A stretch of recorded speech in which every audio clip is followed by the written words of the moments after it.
On dit souvent que le diesel, c'est fini. Que c'est sale, bruyant, dépassé. Mais allez-vous dire ça à un vieux moteur qui tourne encore à plus de 500 000 km sans jamais avoir vu la dépanneuse ? Alors, comment expliquer ça ? Est-ce la conception, la simplicité, la chance ? Ou simplement le fruit du bon sens mécanique à la française ?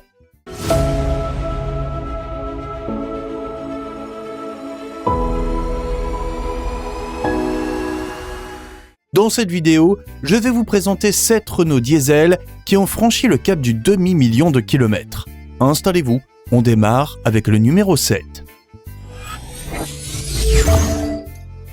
Numéro 7, Renault Mégane 2, 3, 1,9 litre, 2 litres DCI de 2002 à 2016. Je sais que parler d'une Mégane Diesel dans un classement des voitures capables de dépasser les 500 000 km peut surprendre. On se souvient tous de la mauvaise réputation des premiers moteurs DCI, accusés d'avoir plombé la fiabilité de Renault dans les années 2000. Justement, c'est cette génération-là qui a redressé la barre, et brillamment. La Mégane 2, sortie en 2002, marque l'entrée de Renault dans l'ère de la compacte moderne. Sous le capot, le 1,9 litre DCI de 120 chevaux va rapidement s'imposer comme un moteur de référence. Issu de la famille F9Q, ce turbo diesel 4 cylindres à injection directe Common Rail et turbo à géométrie variable est robuste, sobre et coupleux, 300 Nm, et il vieillit très bien à condition d'un entretien rigoureux. De nombreux propriétaires affichent entre 350 000 et 450 000 km sans jamais avoir ouvert le moteur. Certains atteignent même les 500 000 avec le turbo, le FAP pour ceux qui en sont équipés et l'embrayage encore d'origine. Une vraie prouesse, quand on se rappelle que c'était le compact le plus vendu de France dans les années 2000.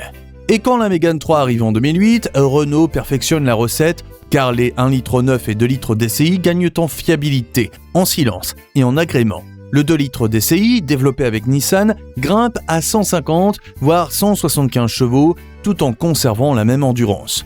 Ce n'est pas un hasard si on en croise encore des centaines sur les routes, souvent avec un demi-million de kilomètres au compteur, et toujours prête à repartir. Dites-moi en commentaire quelle Mégane DCI vous avez eue, et jusqu'où elle vous a emmené. Et si vous aimez voir le vrai visage de la fiabilité française, likez la vidéo et abonnez-vous. On continue avec le numéro 6. Numéro 6, Renault Espace 2, 2 litres 1 turbo diesel, 91 à 96. Ah, l'Espace deuxième génération. Celui qu'on appelait encore le vaisseau amiral des familles françaises. Derrière sa silhouette rectangulaire et son habitacle de salon roulant se cache l'un des diesels les plus increvables que Renault ait jamais construit. Le fameux 2 litres 1 turbo diesel de 90 chevaux, un bloc à préchambre dérivé du moteur J8S, déjà éprouvé sur la Renault 25 et la Safrane. Et ce moteur ne meurt jamais. Quand on fouille un peu les témoignages, on tombe sur des chiffres qui donnent le vertige. Avec un entretien régulier, une vidange tous les 20 ou 25 000 km, il tourne comme une horloge. Un internaute l'a même fait rouler au colza à 100%, oui, avec à peine 5% de perte de puissance et un demi-litre de conso en plus. Et tout ça sans électronique pour venir semer la pagaille. Revenons toutefois à l'Espace lui-même. Sorti en 91, il parle la même philosophie que le premier modèle Matra. Une carrosserie en composite plastique montée sur un châssis galvanisé, donc pas de rouille, même après 30 hivers. 7 vraies places, sièges indépendants, démontables, pivotants, bref, le monospace familial dans toute sa splendeur. Avec une visibilité panoramique, un confort royal et un comportement routier très sain pour un engin de près de 1,5 tonne. On pouvait traverser la France avec les enfants, les bagages, la glacière et même le chien, sans jamais avoir mal au dos. Bien sûr, tout n'était pas parfait, les plastiques intérieurs vieillissaient mal, le vernis se décollait et l'électricité faisait parfois des siennes. C'est simple, il n'a jamais porté aussi bien son nom. Un espace, oui, mais surtout un esprit d'endurance à la française. Numéro 5, Renault Laguna 3, 2 litres DCI, 2007 à 2015. Rien que le nom Laguna évoque tout un paradoxe chez Renault. D'un côté, la Laguna 2, symbole des années noires, truffée d'électronique capricieuse et de pannes récurrentes. De l'autre, la Laguna 3, sortie en 2007, qui va littéralement faire oublier le cauchemar de sa grande sœur. Dès la première ligne de la fiche technique, le mot d'ordre est clair. Fiabilité. Sous le capot, le 2 litres DCI développé avec Nissan est un bloc diesel taillé pour la longévité. Distribué par chaîne et non par courroie, il est proposé en 130, 150, 175 et même 180 chevaux sur les versions GT. Et là, on tient un moteur d'école coupleux sobre autour de 5,5 litres à 7 litres au 100 selon les versions. Et endurant. Pourquoi tient-il si bien ? D'abord parce que le 2 litres DCI est mécaniquement simple et robuste. Pas de courroie fragile, une injection Bosch éprouvée et un turbo qui, bien entretenu, peut encaisser des centaines de milliers de kilomètres. Ensuite, parce que le reste de la voiture suit, boîte manuelle solide, châssis bien suspendu, électronique fiabilisée et qualité d'assemblage en net progrès. C'est d'ailleurs sur la GT de cette génération qu'est apparu le fameux système 4Control, offrant un comportement routier digne d'une Allemande. Sans les factures allemandes. Son talon d'Achille, c'est le duo classique Van EGR plus FAP, surtout si vous ne faites que de la ville. Un FAP qui s'encrasse, un voyant anti-pollution qui s'allume, et c'est la panique. Autre point connu, quelques bruits de mobilier et plastique sensibles au froid. Rien de dramatique, ça rappelle qu'on est bien dans une Renault, pas dans une Lexus. Pour le reste, c'est une voiture injustement oubliée, confortable, bien équipée, sono Bose, siège cuir chauffant, BVA douce, et très bon marché à l'achat aujourd'hui. Numéro 4, Renault Kangoo 1, 1,9 litre diesel, 1997 à 2007. Quand il sort en 97, le Kangoo incarne une révolution silencieuse. C'est le premier ludospace, avant même que le mot ne devienne à la mode. Avec ses grandes portes coulissantes, son habitacle carré et lumineux et son côté malin, il séduit immédiatement artisans, familles et collectivités. En 10 ans de carrière, il s'en écoulera plus de 2,2 millions d'exemplaires dans le monde, ce qui n'est pas si mal pour un fourgon qui à la base n'avait rien de glamour. Ce qui fait notamment la légende du Kangoo première version, c'est son moteur 1,9 litre D atmosphérique, un bloc diesel F8Q de 1870 cm3, donné pour 55 ou 65 chevaux selon les versions. Une mécanique simple, sans turbo ni électronique invasive, avec une injection indirecte et une pompe Lucas Epic ou Bosch qu'on pouvait régler soi-même. Pas de suralimentation fragile, pas de Van EGR capricieuse, pas de courroie qui casse tous les 80 000 km. Ce moteur, c'est du vieux diesel à la française, bruyant et lent. Et même, chargé à ras-bord, il ne bronche pas. Certains utilisateurs enchaînent 60 000 km par an sans panne majeure. Attention quand même, car passé 90 km/h, le moteur devient bruyant, la carrosserie vibre et la direction demande un peu d'anticipation. Sur autoroute, on se sent plus proche d'un tracteur de village que d'une berline. Et la finition intérieure, sur les versions de base, frôle parfois le Spartiate.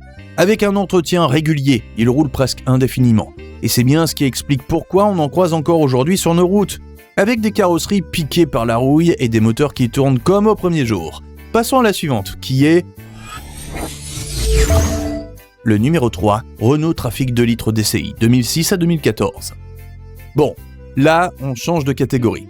Si je l'ai mis dans ce classement des diesels capables de dépasser les 500 000 km, ce n'est pas un hasard. Sorti en 2001, le Trafic 2 partageait sa plateforme avec les Opel Vivaro et Nissan Primastar, une alliance franco-allemande-japonaise qu'on ne reverra probablement pas de sitôt. C'est en 2006, avec l'arrivée du moteur 2 litres DCI, code M9R, que le Trafic passe un vrai cap. Sous le capot, un 4 cylindres turbo-diesel de 1995 cm3, développant 130 chevaux à 4000 tours minute et 320 Nm de couple des 2000 tours minute. Autrement dit, un moteur conçu pour tirer lourd sans souffrir, que ce soit avec une caisse pleine d'outils ou un plateau chargé. Et ce qui fait sa force n'est pas la fiche technique en soi, c'est sa souplesse.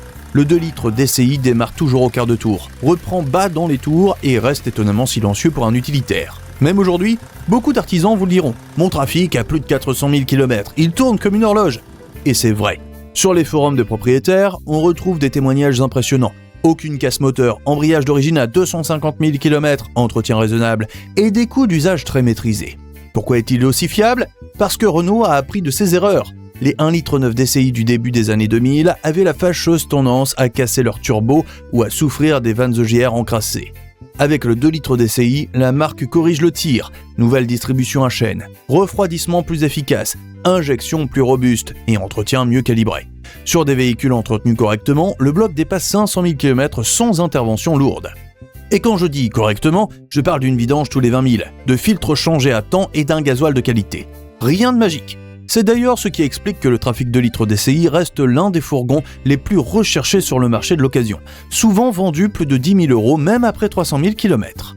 Avant de passer au suivant, dites-moi en commentaire, vous avez déjà conduit un Trafic 2 litres DCI ? Combien de kilomètres au compteur ? Parce qu'à mon avis, certains d'entre vous vont battre des records. Passons au numéro 2. Numéro 2, Renault Clio 2 1,9 litre diesel, 1998 à 2005. Une Clio diesel, sérieusement, c'est banal, tout le monde en a une. C'est justement parce que tout le monde en a une qu'on s'en souvient encore. La Clio 2 1,9 litre D, un peu la France du quotidien. Celle de tous ceux qui voulaient une voiture simple, fiable et économique. Et croyez-moi, elle a tenu son rang. Sous le capot, on retrouve le fameux bloc F8Q, un 4 cylindres atmosphérique de 1870 cm3 pour 65 chevaux, sans turbo, sans injection haute pression, sans électronique superflue. Lancée en mars 1998, la Clio 2 prend la relève d'un best-seller absolu. Et Renault, sous la direction de Louis Schweitzer, veut frapper fort. Elle sera produite dans pas moins de 8 usines à travers le monde et dépassera les 5,6 millions d'exemplaires, toutes versions confondues.